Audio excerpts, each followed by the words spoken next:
crotch, bring it back, single leg swing. Let me teach you how to wrestle. Okay. Let me teach you how to wrestle. Mindset Monday is brought to you by our official sponsors, Eat Clean, bro. Make sure you order today, get them delivered right to your house, check them out, and make sure you put in your discount code MINDSET. All right, Beau Bartlett, welcome back. Wrestling Mindset.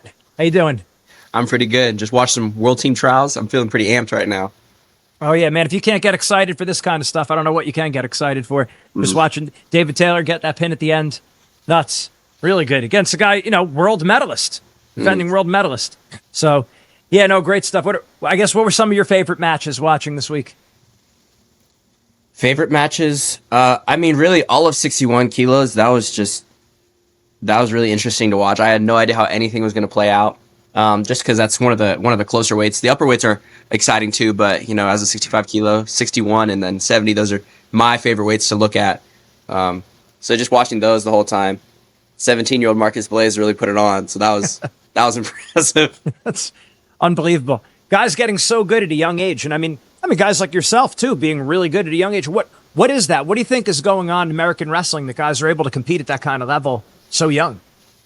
So when I turned 16, we started sending a U15 team to Pan Ams.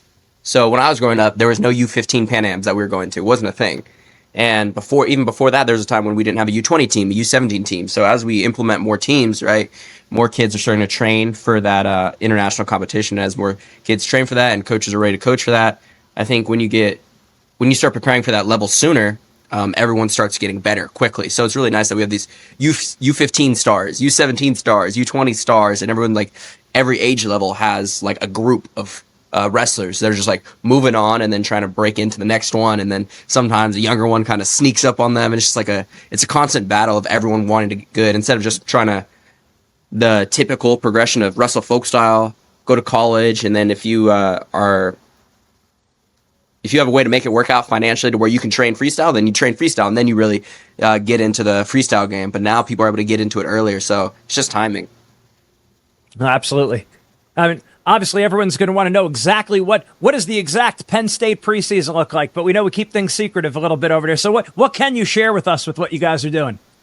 What are we doing? There's only like a couple, whatever the required hours are. I think it's like 4 required hours a week, so it's not much. I mean, we obviously have a freestyle RTC that you can come to, but like we have like one lift, occasionally getting a technique, but we're not really doing anything too specific right now. I think just getting back to getting into a schedule, like getting into wrestling practice, trying to get people onto a schedule where they're lifting, they're eating cleaner.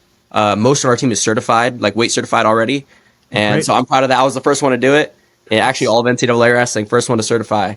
And when I came into college, people weren't doing it this early, but now we're doing it earlier and earlier, getting ahead of it. And I think we're off to a great start. That's where, not even wrestling things, but just weight certifying, going to classes, and I think building the structure for how we want the year to be. We're slow and steady right now. Listen, now, is the hydration test still before the certification, or is that all happen at once? So first thing you gotta do is they gotta check to see if you're hydrated. First thing. Yeah, and It's not like I've heard all kinds of different programs in high school. Like, no, you have your athletic trainer right next to you. There's no, I don't know what everyone else is doing, but at Penn State, there's no cheating. There's like, you have to pass that hydration test right there. And if you fail that, that's the end of the day. If you pass that, then obviously pass that, get your weight, get your height, do the body fat pinches and all that stuff. But if you don't pass hydration, you're done. But it happens all right away. Like that. I mean, it happens all together. Yeah, like when you go, hydration test, and as soon as you pass, you get on the scale immediately. Get on the scale, get your height, and then pinch. All in the same. It's done like 5 minutes. Yeah, because I remember when I was at Rutgers, it was like one of the first weeks of school, and this is back in 2002 now, so a long time ago. And I remember telling my mom, it's like, hey, I called her up in front, I failed my hydration test, and she thought it was a class I was taking in school. She's like, oh, like college is tough. You're going to have to work hard. I'm like, no, it's for wrestling. She's like, oh, yeah, whatever. She didn't care. She thought it was a class. Yeah. So, all right. So, yeah, well, we're real excited this upcoming year, as we did last year. But this year, we're going to be doing another mastermind group where, some of our other wrestlers are going to be running our mastermind group. So one Monday, you'll jump on, you'll take the athletes through some Q&A, myself and you, and we'll be able to go through some of their questions. So I guess Talk a little bit about that and just how valuable that is for an elementary school, middle school, high school kid to just be listening to the older guys, right? Like guys like you, Shane. Like, how important is that for their mindset? Not just the content that you're gonna be giving and answering their questions, but also what that does to you, just surrounding yourself with people who've been there before.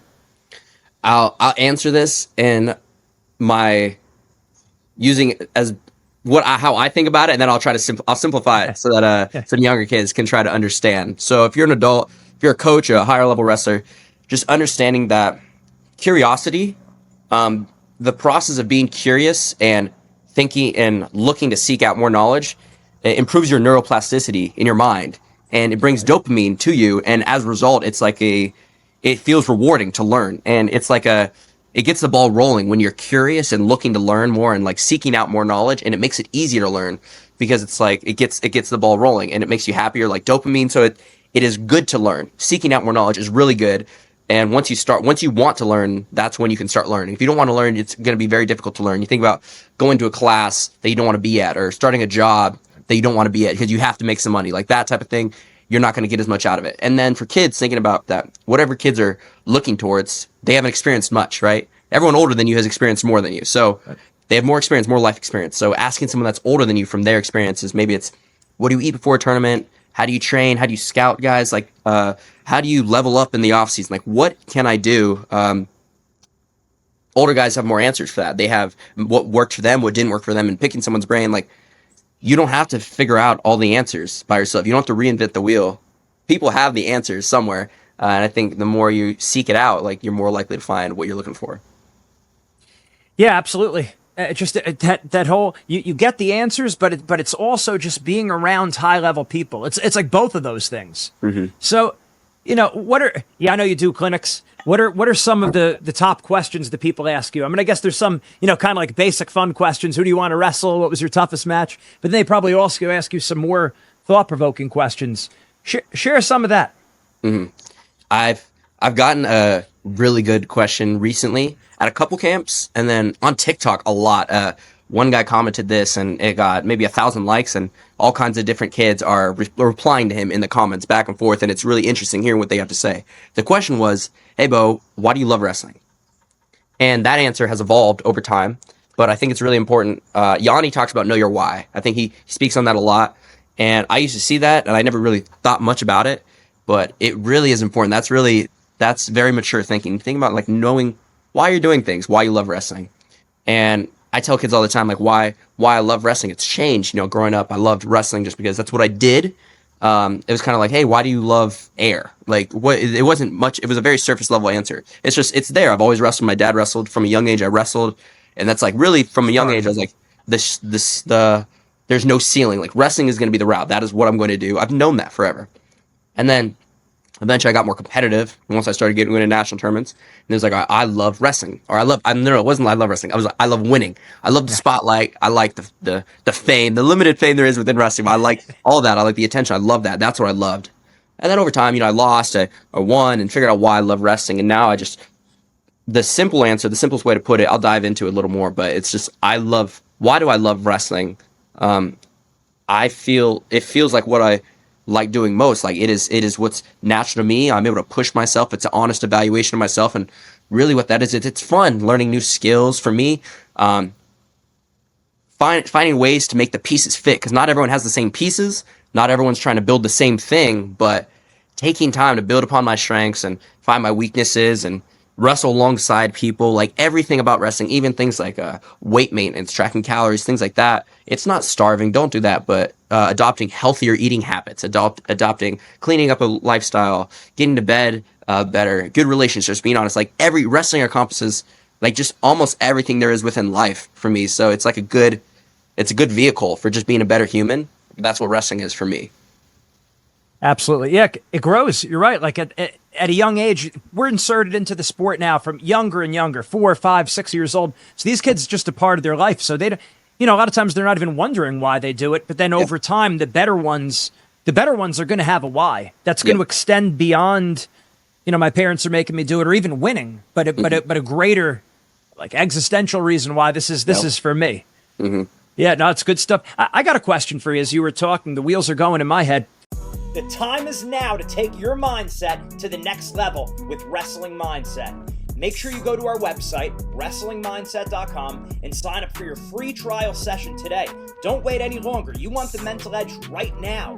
When you sign up for the free trial session, you're also going to get a copy of our free ebook, Building the Predator Mindset. This book has helped thousands of people build confidence, relax under pressure, get motivated, and build mental toughness in wrestling, school, and life.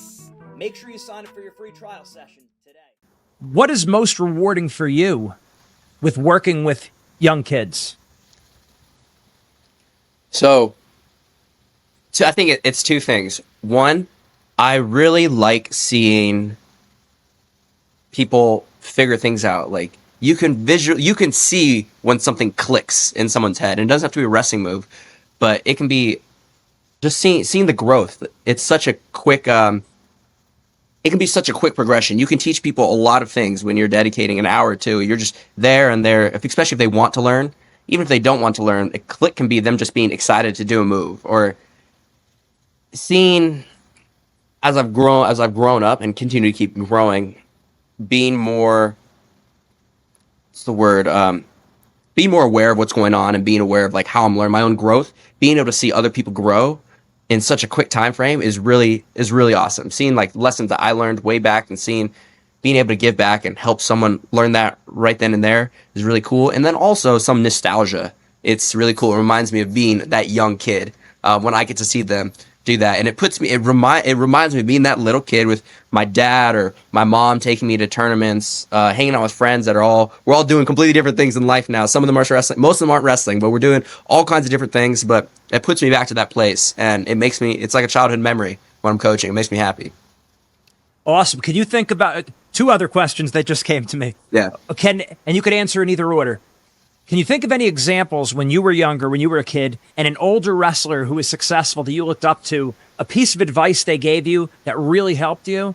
And then the other question would be, can you think of an example of where a young kid asked you advice, where you helped them, where it had an impact beyond just, a lot of people are looking at you, oh, Beau Bartlett, great. But more than that, like something that you said that might have helped them. I really wish I listened more at a young age, because like I really wish there was something that I could clutch onto from like an older wrestler. I was really shy. I didn't talk much growing up, so like my dad would try to have me take pictures with other like wrestlers, like Dan Gable, all kinds of people, and I was like really shy. I didn't want to take the pictures, so I didn't get many of those experiences. I have pictures of all kinds of different wrestlers, but I don't remember. I kind of just like blanked out. I didn't think about it. So I wish I would have cherished that more and listened to what they had to say. I probably could have learned so many more things. But I will say one thing that does stick with me from one of my youth coaches. His name was Coach Mike and Coach Dave Douglas. They coached a wrestling club called Thoroughbred Wrestling Club in Arizona. They're Arizona State alums. They wrestled in Illinois at the Harvey Twisters. So they breathe wrestling. And one time I got an award. I was winning every tournament in Arizona, pinning everyone, dominant fashion in the Arizona youth circuit. People were terrified. And I got a plaque that said, from Michael Jordan, but I think it's actually a Wayne Gretzky quote, not Michael Jordan, but regardless, it said, you'll miss 100% of the shots you don't take. Right. And it was funny because I wouldn't shoot. I would just snap people down or throw them, use Greco technique and pin people because I didn't have to shoot. And it keeps coming full circle. Bigger than just shooting wrestling. Like, you don't have to think about that, but I think just putting yourself out there, like giving yourself a shot, quite literally, like doing it. If you don't put yourself out there, if you don't try, you're gonna fail. So I'm reminded of that so often, so often. If I don't try my best, I'm gonna fail no matter what, because it's not failure. It's not success or failure based on the outcome. It's rewiring my brain to think, am I giving myself like my best honest effort out there? That if I do that, if I give 100%, that is success. If I rewire that self and tell myself that consistently over and over and over again. Of course, people want to win. And when I find myself wanting to win, I talk myself out of it in a way and talk myself into giving my best effort. And it's still a constant battle, still thinking about it and over and over and over again. And that allows me to be free and take a lot of risk, calculated risks that are for my best interest, but to not think about winning and losing, making money, all these different things. No, it's just do my best, work hard. That is success. That is what it is. So telling myself that. That's a quote from my old coach from like 8 years old. Awesome. Awesome. And it's funny how that something even small like that might even seem basic, how it could stick, how it could really stick. Like hearing it from someone you respect is different than, I mean, like we respect our parents, we respect, people around us, our teachers, but sometimes seeing it from someone who's either very accomplished as a coach or as a wrestler, it's it gets into our brain a little bit more. It's memorable even later on in life. And how about, is there anything that you've said to a kid, a young wrestler, that you feel like it's had an impact, or they came back and said, man, what you said right there, that really helped me? I think recently some of our freshmen, probably freshmen, sophomore, just some other guys on the team, guys younger than me. I guess I'm one of the oldest guys on the team, so practically everyone will be wrestling live. And some like if they get frustrated or not, after, I can see that and give them some time to cool off and like talk to them and be like, and normally the conversation is this actually happened last week, and it was like they feel like they've gotten a lot better than they were when they came here. However, there's still like gaps between where they who they're wrestling when they're wrestling me or some other guys. Like they've gotten a lot better, but they feel like as they've gotten better, other guys have gotten better too. So it's just frustrating for them. And I've tried to explain it to them, like, I've been there. Like, it objectively, like, it doesn't get much better than where I'm at in folk style wrestling. And within folk style wrestling, this is it makes sense. Like, I've been doing this for a long, long time. I've worked really, really hard. Like, this is how it is. You haven't wrestled a college match, or maybe you're in your first year or second year. Like, it will happen. Just keep working and go. Like, it's you can get there. Like, you can get there. We've all been there. I remember my first year when I was coming out of high school, and I was wrestling Zane Rutherford every single day. Zane and Gilman all the time. And Zane he's a really, really nice guy, but he is so irritating to wrestle. Awesome guy. So irritating to wrestle. He was like choking me out, holding me on my back for 5-10 minutes at a time. Like, so awful. And I don't do that. I think I'm a little nicer. Maybe. I don't know.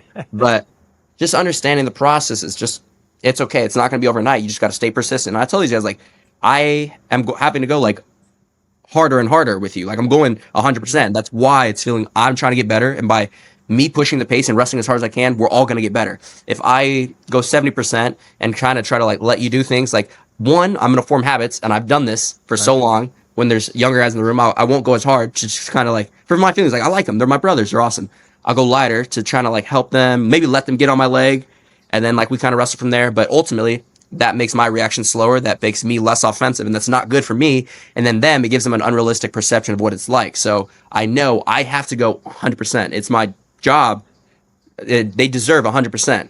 Right. And if they give 100%, we'll all get better. They'll get better quicker, so they can dish it back out, and then I can continue to get better. They can get better. And if we're giving as hard as we can all get better. If we're all giving 70%, we're not going to get better. So just putting that perspective. No, that's great. Really good stuff. What are you excited for coming up?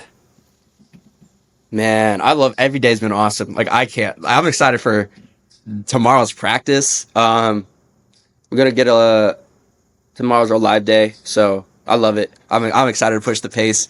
Every day's been really amazing. Try not to focus on anything specifically. I can't wait for the schedule to roll out. I saw Journeyman posted one thing in Nashville, so we'll be out there. I've heard that from Journeyman. We haven't heard anything yet, but I saw them post it. They dropped the ball on that one, so now I know where we'll be wrestling at some point. But seeing the rest of the schedule, I know our home and away Big Ten opponents because they posted that. But I'm just excited to wrestle. I'm excited to live life. I'm going to embrace it and leave no regrets. Oh, yeah. And everyone's excited to watch you. Awesome, Beau. Thank you.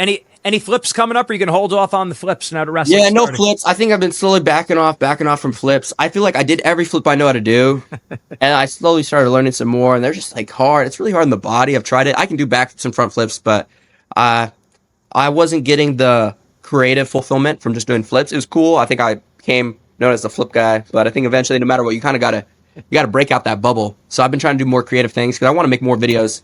A leaf just fell.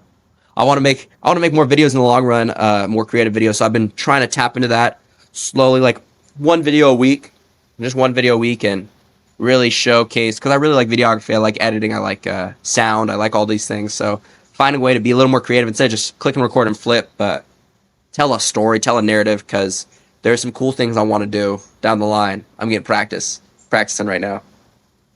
That's a good point. That'd be a good place to leave it to. Is there anything that you want our audience to know about what you're doing, and anything you have coming up that people could get excited for? Yeah, so I think I'm going to be showing, you're going to see more of what the college wrestling experience is like than I think you've ever seen from anyone. The college wrestling experience, what is going on. I think there'll be things that are relatable. There will be things that open people's eyes. There'll be things that say like, wow, one guy commented, and younger guys will get it. One guy commented, I can feel the aura through the screen. So they can just feel, I want the audience to feel something. The shock factor of seeing me do flips, that was cool. I liked that. It got a lot of followers, but I want people to feel something when they see content I create. That's what I want. And Awesome. I have a plan. Awesome. Well, we certainly all look forward to watching it. Thanks a lot, Beau. Really appreciate it. Of course.